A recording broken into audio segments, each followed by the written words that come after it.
Hi, welcome to our channel. Delhi liquor camps కేసులో ఈరోజు హాజరు కావాలని చెప్పి కవితకు సిబిఐ నోటీసులు జారీ చేసినట్టుగా తెలిసింది. అయితే ఈ విషయంలో తన వ్యక్తిగత కారణాల చేత నేను హాజరు కాలేకపోతున్నట్టుగా కవిత గారు రిప్లై ఇచ్చినట్టు కూడా తెలిసింది. అయితే ఎందుకు ఈ లిక్కర్ స్కామ్ ఎన్నికల ముందు మళ్ళీ తెర మీదకి వచ్చింది? వివరాలు ఏమిటి? కవిత హాజరు కాకపోతే అరెస్ట్ చేస్తారా? వివరాలు తెలుసుకుందాం. శ్రవణ్ కుమార్ గారు. Yes sir. ఈ లిక్కర్ స్కామ్ కేసు గత సంవత్సరం ఆల్మోస్ట్ అది పక్కన పడ్డట్టుగానే ఉన్నది. మళ్ళీ తెలంగాణ రాష్ట్రంకి వచ్చేసరికి మళ్ళీ కవితను అరెస్ట్ చేస్తారు లేదా సిబిఐ మళ్ళీ విచారణకు హాజరు కావాలని చెప్తూ కవితకు నోటీసులు ఇవ్వడం, ఇవన్నీ ఏ రకంగా చూడొచ్చు ఈ ఎన్నికల ముందు ఇట్లాంటివి రావడాన్ని? మనం ఇప్పుడు ఈ కవిత లిక్కర్ స్కాము విచారణ అరెస్టు అవుతుంది అవ్వట్లేదు. ఇవన్నీ యాజ్ ఎ జర్నలిస్ట్గా కాకుండా యాజ్ ఎ సామాన్య కామన్ మ్యాన్గా కాకుండా మన వాదన కానీ మన ఎజెండా కానీ లేకుండా కేవలం బీజేపీ పార్టీ శ్రేణుల్లో ఉన్నటువంటి అభిప్రాయం ప్రకారంగా మాట్లాడదు. కవిత అరెస్ట్ చేయకపోవడం వల్ల మేము ఓడిపోయాము, ఇది వాళ్ళ వాదన. కవిత అరెస్ట్ ఎందుకు చేయాలి? కవిత అరెస్టు చేస్తానికి వీళ్ళు గెలుపుకి ఏం సంబంధం? అంటే ఒక కేసులో ఒక అరెస్ట్ అవ్వాలా వద్దనేది దర్యాప్తు సంస్థ ఆధీనంలో ఉంటుందా? అది ఆధీనంలో ఉన్నటువంటి సంస్థల మీద పనిచేసినటువంటి ప్రభుత్వ రాజకీయ పార్టీ మీద ఉంటుందా? మరి ఎందుకు వీళ్ళ అభిప్రాయాన్ని కలిగి ఉన్నారు? గత అసెంబ్లీ ఎన్నికల్లో ఓడిపోవడానికి అసెంబ్లీ ఎన్నికల్లో వీళ్ళు వెనకబడిపోవడం కారణం కేవలం కవితను అరెస్ట్ చేయకపోవడమే అన్న ఒక సీరియస్ భావజాలానికి కలిగి ఉన్నారు. అది తప్ప ఒప్ప అనేది వేరే డిబేటు. వీళ్ళు కలిగి ఉన్నారు, చూశారు కదా. అది మరి సంస్థలను ఏ విధంగా ఈ నరేంద్ర మోడీ వచ్చిన తర్వాత దుర్వినియోగం అవుతుందో మనం చెప్పాల్సిన అవసరం లేదు. ఈ పార్టీ తీరులో ఆ పార్టీ కార్యకర్తలు చెప్తున్నట్టు వాక్యాల ప్రకారం అర్థం చేసుకోవచ్చు.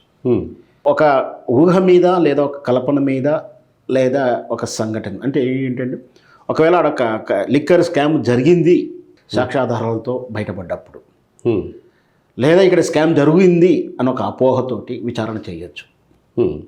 ఈ అపోహలు, అనుమానాలు, ప్రాపగండాలతోటే ఈ దేశాన్ని ఆధీనంలో తెచ్చుకోవడానికి నరేంద్ర మోడీ చేస్తున్న ఎత్తుగడలే ఈ లిక్కర్ స్కామ్లు కానీ ఇంకెన్ని స్కామ్లు కానీ. ఎందుకు అంటే బీజేపీ పార్టీ అధికారంలో ఉన్న ఏ రాష్ట్రంలోనూ ఏ స్కామ్లు జరగవు, ఏ స్కామ్ విచారణ జరగదు, ఏ స్కామ్ వెలువడదు. అది కనీసం పేపర్కి ఎక్కదు, పేపర్కి ఎక్కిన 4 రోజులకు మళ్ళీ కనపడదు. కానీ ఇతర రాజకీయ పార్టీలు పాలిస్తున్న కాలంలో పార్టీ రాష్ట్రాలలో కేసులు అనూహ్యంగా ఊహాతీతంగా బయటకు వస్తాయి, ఊహాతీతంగా విచారణ ప్రారంభమవుతుంది, వాళ్ళకు అనుకూలంగా మలుచుకుంటుంటారు. అలాంటిదే ఈ Delhi liquor scam. Delhi liquor స్కామ్లో ఏం జరిగిందో ఎవరు కూడా స్పష్టంగా చెప్పలేరు. కానీ ఒక అపోహ మీద, అనుమానం మీద విచారణ చేపట్టింది నరేంద్ర మోడీ ప్రభుత్వం, రాజకీయ కక్ష గురించి అని. అయితే అనూహ్యంగా దీంట్లో తమ ప్రత్యర్థులైనటువంటి అంటే రాజకీయ విభేదంగా ఉన్నటువంటి పార్టీలు, అనూహ్యంగా ప్రధాన పార్టీలు, ఈ దేశానికి నాయకుడు అనేవాడు ఈ దేశాన్ని ఏకస్వామ్యంగా అన్ని రాష్ట్రాలలో ప్రధానమంత్రి లేదా పెద్ద రాజకీయ పార్టీకి ఎదగడానికి అవకాశం ఉన్నటువంటి పార్టీలు ఏమైనా ఉన్నాయంటే రెండు ఛాయిస్ ఉన్నాయి. అంటే నరేంద్ర మోడీ తర్వాత జాతీయ స్థాయి నాయకత్వం చేయాల్సినటువంటి అర్హతలు కానీ ఆ క్రీమ్ కానీ కనిపిస్తున్నటువంటి పార్టీలు రెండు. అది ఆమ్ ఆద్మీ పార్టీ, ఇంకోటి బీఆర్ఎస్ కేసీఆర్ పార్టీ.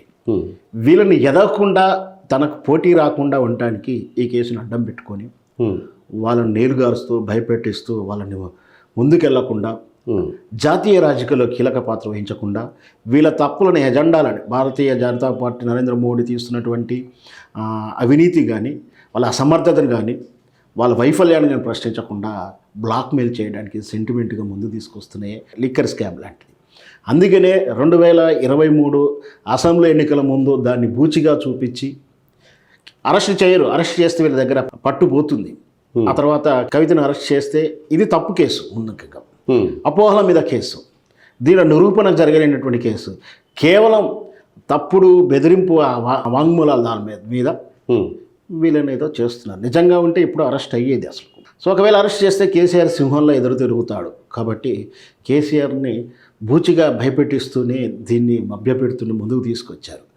ఈ మభ్యపెడుతూ కవితను అరెస్టు విచారణ హేతుబద్ధంగా కాకుండా ప్రజల్లోకి ఎంతలా తీసుకెళ్లారంటే కవితని అరెస్ట్ చేస్తారు అన్నది దాకా తీసుకెళ్ళి ఒక్కసారిగా బీజేపీకి సానుభూతి పెరుగుతుందని అనుకున్నారు. కానీ ఇక్కడ కవితను అరెస్ట్ చేస్తే కేసీఆర్ ప్లస్ అవుతుందని అరెస్ట్ చేయకుండా దాన్ని కేసీఆర్కు ఉపయోగపడేలా కాకుండా అరెస్ట్ నేపథ్యాన్ని బూచిగా చూపి అట్లా చేయడంతో ఒక్కసారిగా బీజేపీ శ్రేణుల్లో నిరాశ పుట్టింది, అసంతృప్తి పుట్టింది, ఒక రకమైనటువంటి అదో భావన కలిగింది. ఒకవేళ కవితను అరెస్ట్ చేస్తే మాకు ఇంకా ప్లస్ అయ్యేదేమో అని. నరేంద్ర మోడీకి ఆలోచన ధోరణులు ఈ కింది స్థాయి కార్యకర్తలకు తెలియదు, ఈ రాష్ట్ర స్థాయి నాయకులకు తెలియదు. నరేంద్ర మోడీ ఏం ఆలోచిస్తున్నాడు, ఎందుకు ఆలోచిస్తున్నాడు, తన ప్రత్యర్థిని ఏ విధంగా ఎదగకుండా చేయాలి అనేది ఆలోచిస్తున్నాడో ఈ కింది స్థాయి అర్థం కాదు వాళ్ళకు, అంత స్థాయి కూడా ఉండదు ఈ నాయకులకు. సో అప్పుడు ముందు తీసుకొచ్చిన వాదనే ఈ కవిత అరెస్టు చేయకపోవడం వల్ల బీజేపీ ఓడిపోయిందని.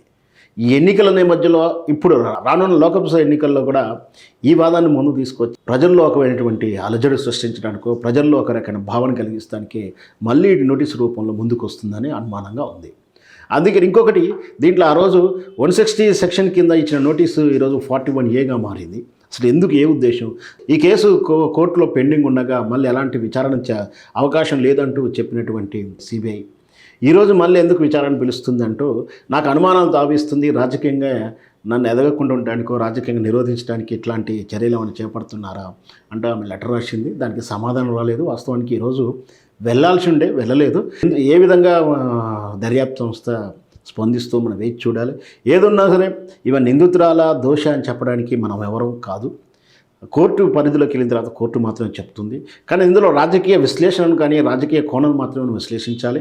రాజకీయ దురుద్దేశం ఉంది, రాజకీయంగా దీన్ని ఎందుకు వాడుకుంటున్నారు, బీజేపీ యొక్క పాలిత రాష్ట్రాల్లో లేనటువంటి ఈ విచారణ అంతా వేగతరం కానీ విచారణ కానీ ఏదైనా సరే మరి ఇతర బీజేపీ పార్టీ అధికారం ఉన్నప్పుడు ఎందుకు చేయట్లేరు, వీటన్నిటికీ సమాధానం చెప్పాల్సి ఉంటుంది నరేంద్ర మోడీ రేపు రాబోయే పార్లమెంట్ ఎన్నికల్లో.